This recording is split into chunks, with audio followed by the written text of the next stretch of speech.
1절부터 26절까지입니다.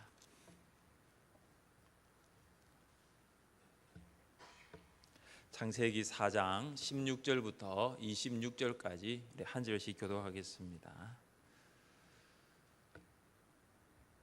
가인이 여호와 앞을 떠나서 에덴 동쪽 노 땅에 거주하더니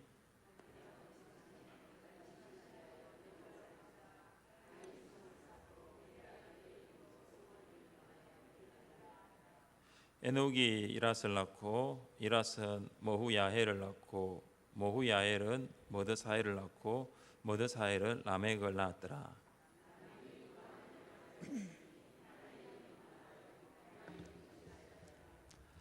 아달은 야발을 낳았으니 그는 장막에 거주하며 가축을 치는 자의 조상이 되었고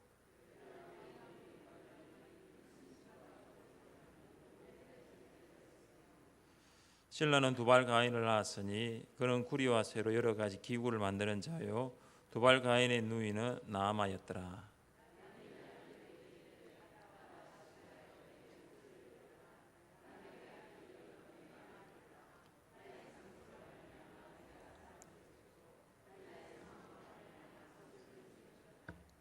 가인을 위하여는 벌이 7배일진데 라멕을 위하여는 벌이 77배이로다 하였더라.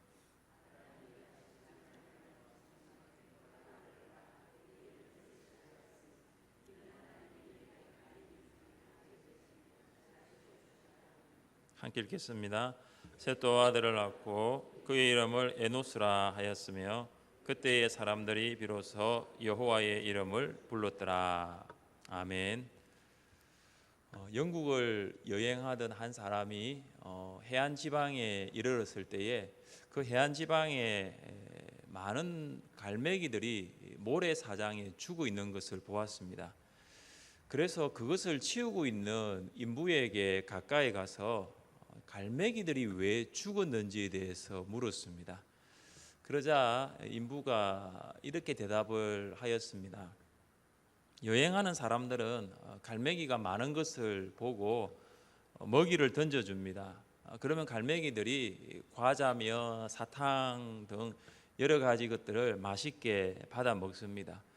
이런 음식들은 갈매기들에게 해로운 음식들인데 갈매기들이 과자나 사탕을 받아 먹어보면 좋은 자연 음식에 대한 식욕을 잃어버리게 됩니다.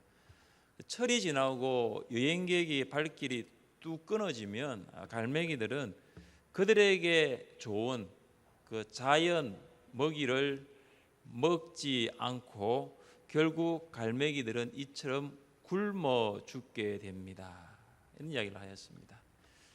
제가 이야기를 읽으면서 천국 백성인 우리가 세상의 것을 너무 집착하고 너무 좋아하면 영적인 것, 이 신령한 것들에 대한 미각을 잃어버릴 수 있겠다라는 생각을 하게 됩니다.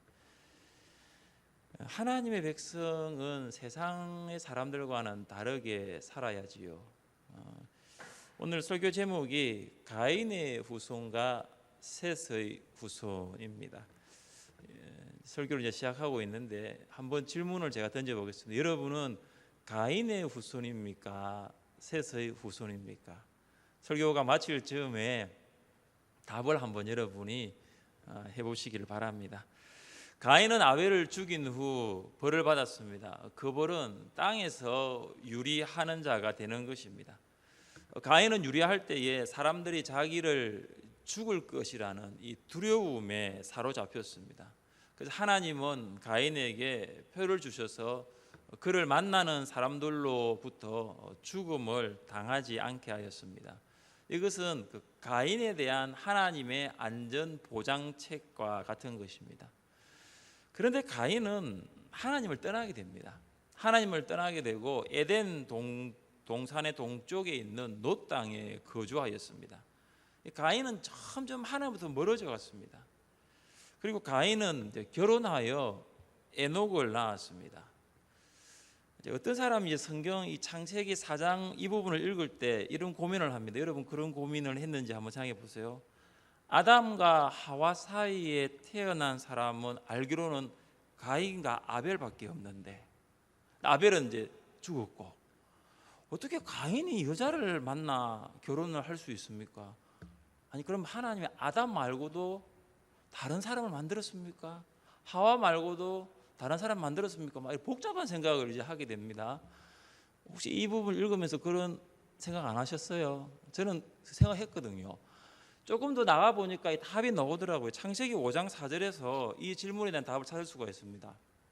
아담은 셋을 낳은 후 800년을 지내며 자녀들을 낳았으며, 이 부분에서 답이 나옵니다. 하나님은 아담과 하와에게 가인과 아벨, 그리고 아벨이 죽고 난 다음에 셋을 주셨을 뿐만 아니라 그 외에 많은 자녀들을 주셨습니다. 그리고 가인은 성을 쌓았습니다. 성은 대부분 강 부근에 건축이 됩니다. 그래서 이 성은 상업 또 문화의 중심지가 됩니다. 나중에는 이 성이 도시국가로 발전하게 됩니다. 가인은 도시를 건설하여 자신을 스스로 보호하기에 이르는 것입니다. 하나님은 가인을 보호해 주겠다고 했습니다. 그래서 표를 주었습니다. 근데 가인은 그 하나님과 하나님의 말씀을 신뢰하지 않았어요. 스스로가 자신을 보호해 보겠다고 했습니다. 그래서 가인이 성을 쌓기 시작한 것입니다. 가인은 자신의 힘으로 이 성이 자기를 보호해 줄 것이라고 믿었던 것입니다. 하나님을 떠난 사람들은 자신을 위한 성을 만듭니다. 사람들은 담장을 높이 올리고 보안 장비들로 담을 두르고 또 침입자를 막아보겠다고 마당에 개들을 풀어놓습니다. 그런 것들이 사람들의 재산은 혹시 보호해 줄 수 있을지 몰라도 그들의 마음 깊숙이 들어가 있는 두려움을 막아줄 수는 없습니다. 가장 높이 쌓아 올린 바벨탑, 도저히 무너지지 않을 것 같아 보였던 철옹성인 여리고성, 그것들은 사람들의 재산과 생명을 끝까지 지켜주지는 못했습니다.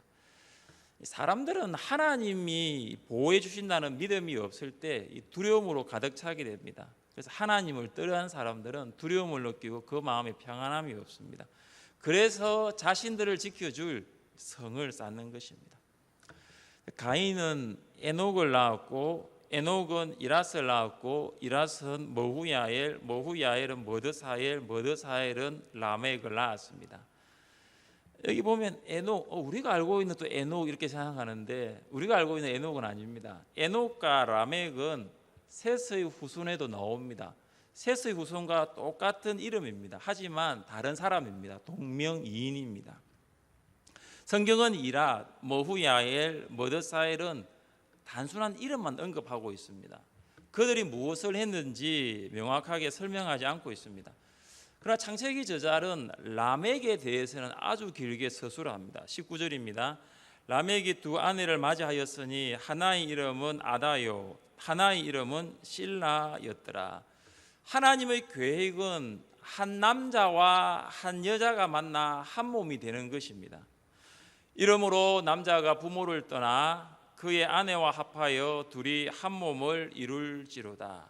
결혼은 한 남자가 한 여자를 만나든지 아니면 한 여자가 한 남자를 만나든지 그렇게 해서 이루어집니다. 그런데 라멕은 하나님의 계획을 바꾸어 버립니다.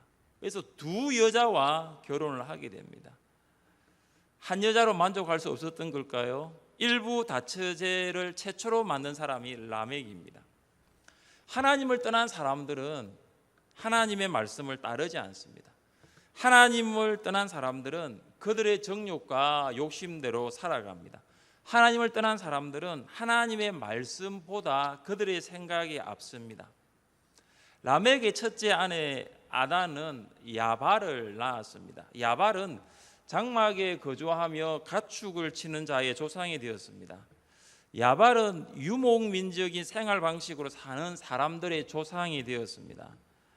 아벨도 양을 치는 목자였지만 야발은 양뿐만 아니라 염소, 소, 나귀, 낙타 모든 가축을 치는 목자였다라고 볼 수가 있습니다.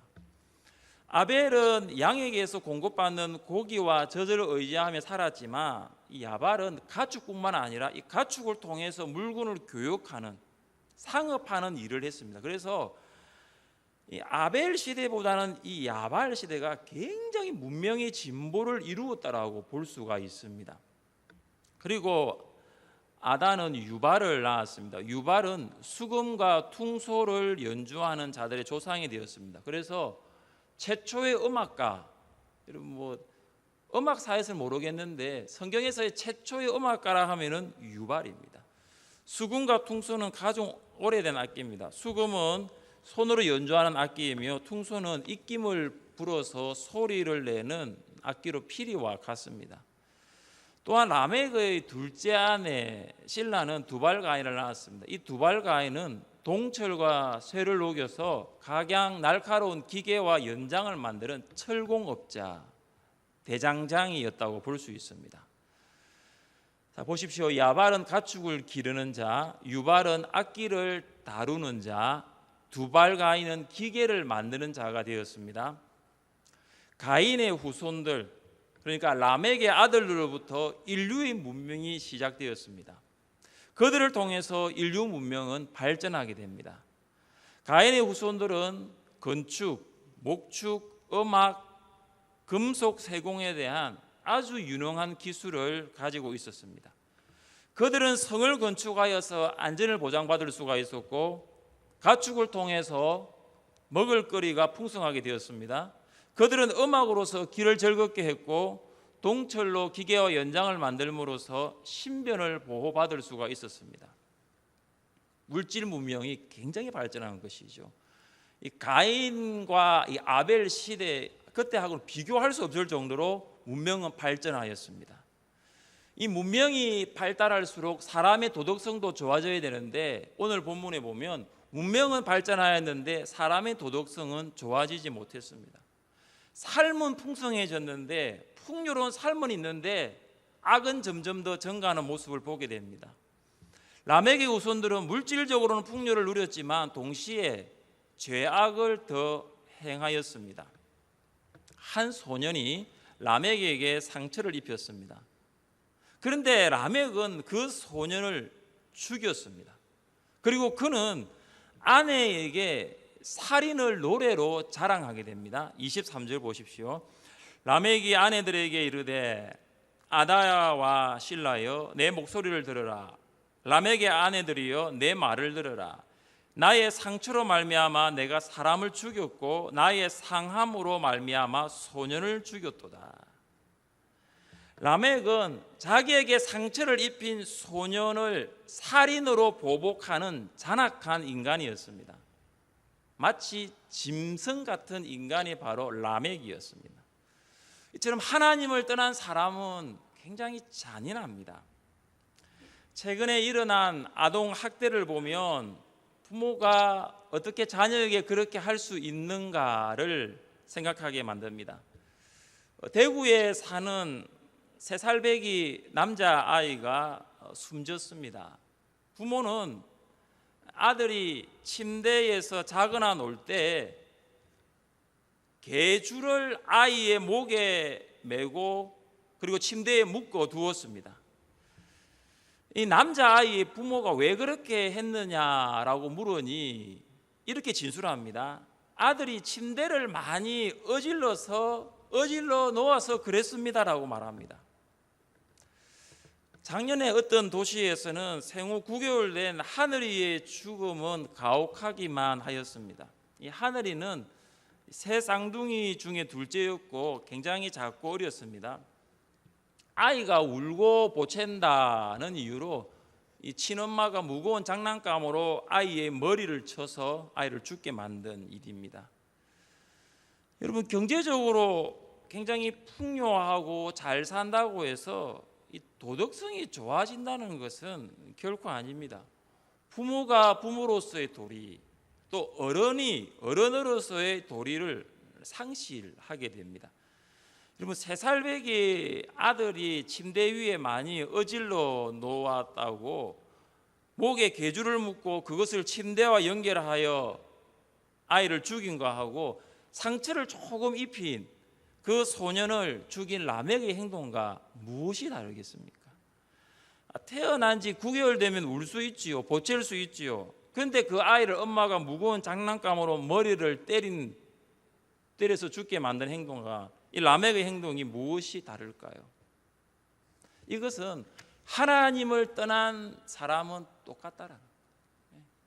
라멕 시대에 살았던 사람들, 라멕이나 지금 최첨단을 갖고 있는 이 시대나 하나님 없이 사는 사람은 똑같다라는 거예요.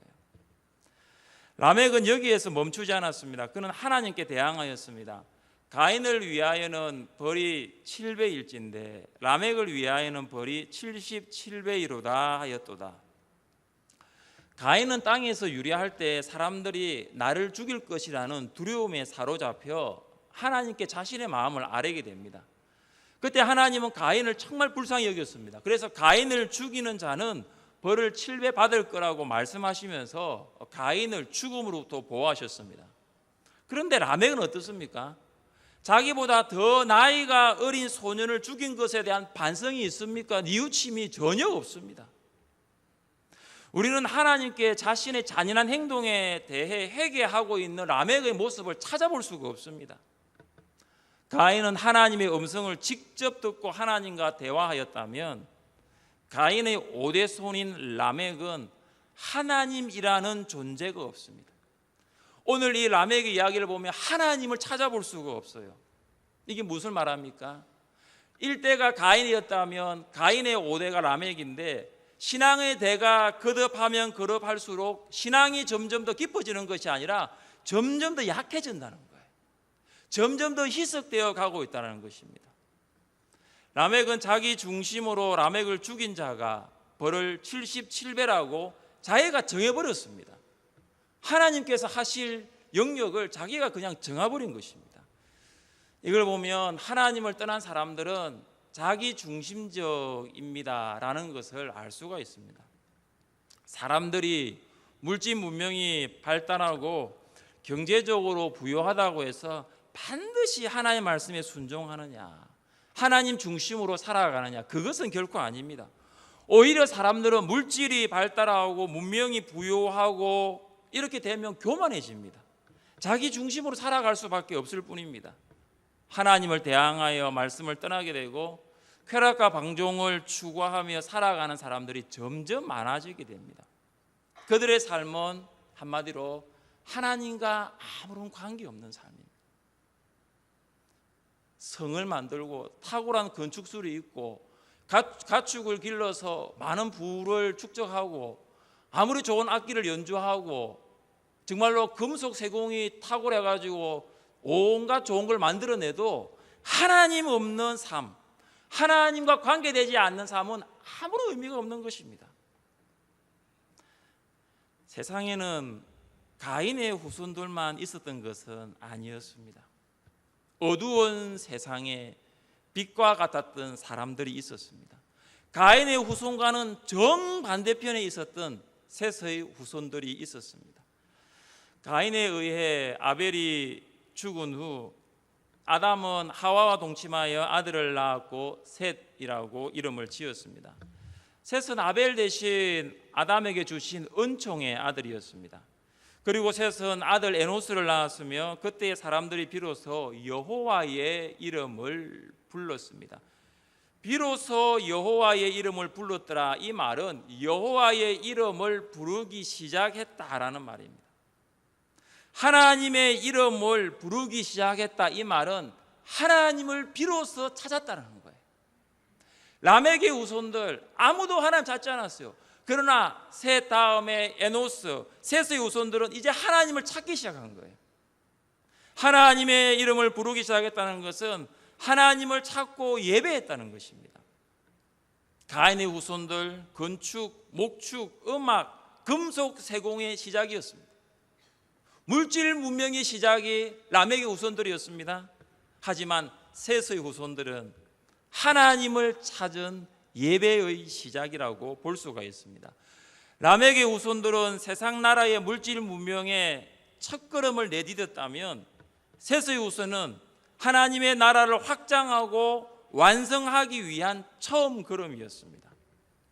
셋의 후손은 하나님을 찾았고 하나님을 예배하였습니다. 아브라함부터 시작하는 족장 시대를 보시면 아브라함과 이삭 가는 곳곳마다 하나님의 이름을 불러 예배하였습니다. 아브라함이 아버지의 집을 떠나 가나안에 들어와 장막을 쳤을 때 그는 하나님께 제단을 쌓고 하나님의 이름을 불렀습니다. 그의 아들 이삭이 우물 때문에 브엘세바로 올라갔을 때 가장 먼저 한 일이 바로 이것입니다. 우리 같이 한번 더 읽어볼까요? 같이 읽습니다. 이삭이 그곳에 제단을 쌓고 여호와의 이름을 부르며 거기 장막을 쳤더니 이삭의 종들이 거기서도 우물을 팠더라. 지금 우물이 없어가지고 브엘세바로 갔거든요. 근데 그곳에서 가장 먼저 한 일은 우물 파는 일이어야 맞는데 우물 파기 전에 정말로 정작 그들에게 필요한 것 하기 전에 가장 먼저 한 것이 뭐냐? 하나님의 이름을 부른 것입니다. 하나님을 예배한 것입니다. 셋의 후손은 시작부터가 달랐습니다. 그들은 땅을 바라보기 전에 위를 바라보았습니다. 그들은 사람의 이름을 부르기 전에 하나님의 이름을 불렀습니다. 그들은 자신에게 무엇이 필요한가를 생각하기 전에 하나님이 기뻐하시는 것이 무엇인가 생각했습니다. 오늘날에도 라멕의 후손들이 가득한 세상입니다.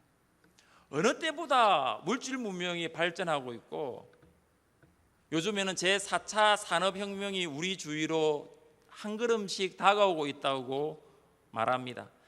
제4차 산업혁명이 앞으로 우리의 생활을 많이 바꿀 것입니다. 이런 예를 한번 들어볼 수 있습니다. 침대나 스마트폰에 알람을 맞춰 놓으면 원하는 시간에 이런 멘트가 나옵니다. 주인님 일어나셔야 됩니다.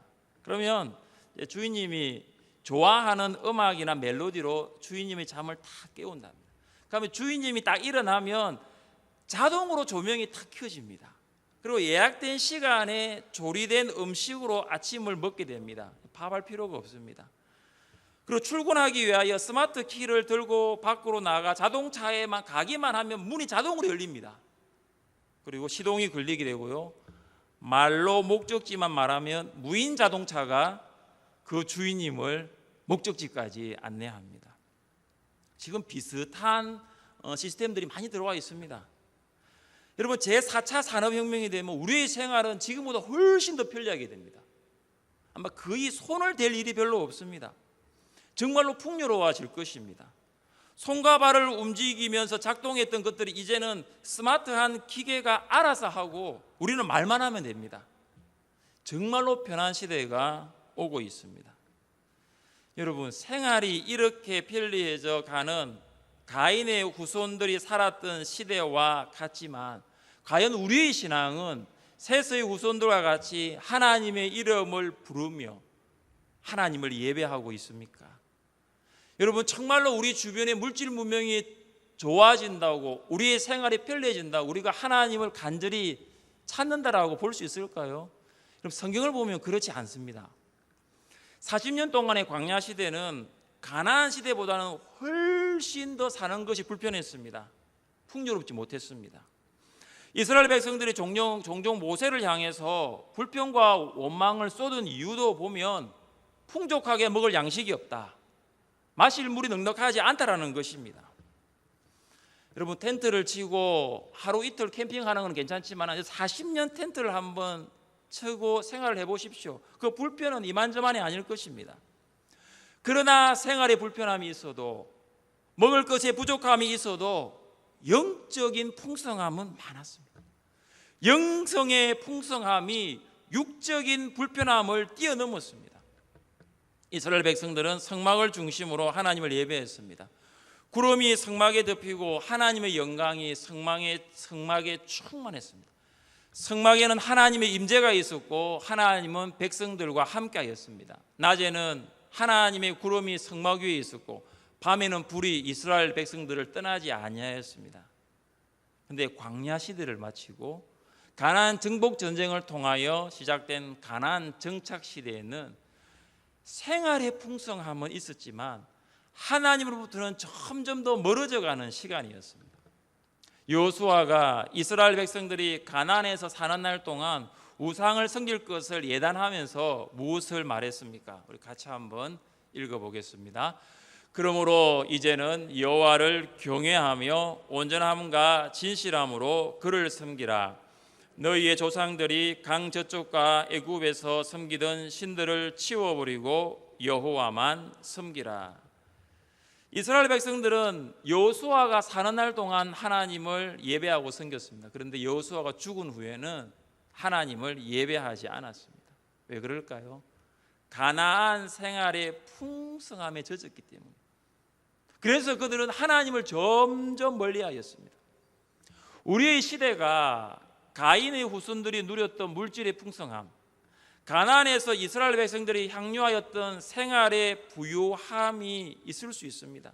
그런데 동시에 우리의 시대에 셋의 후손과 같이 하나님의 이름을 부르며 하나님을 예배하는 삶을 살고 있습니까?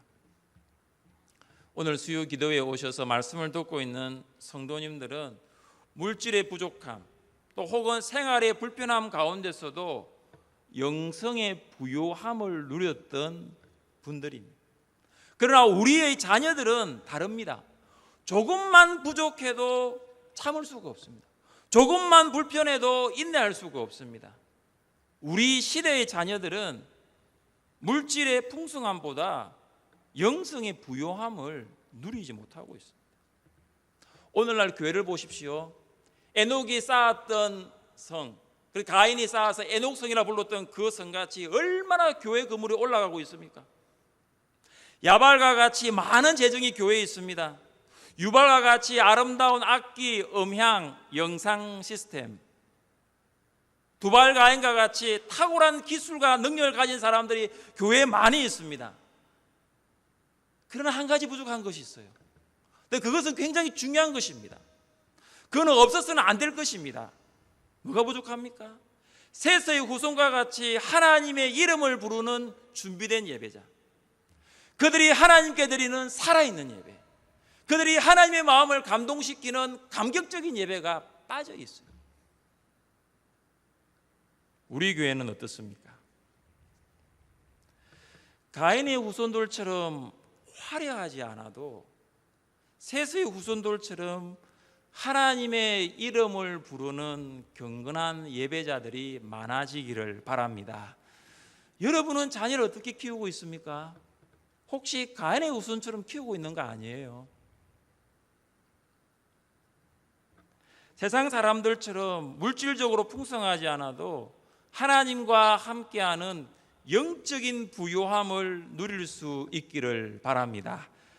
가인의 후손이 아니라 셋의 후손으로 살아가는 여러분 되시기를 주님의 이름으로 축복합니다. 함께 이 시간 찬양하겠습니다. 내 마음의 주를 향한 사랑이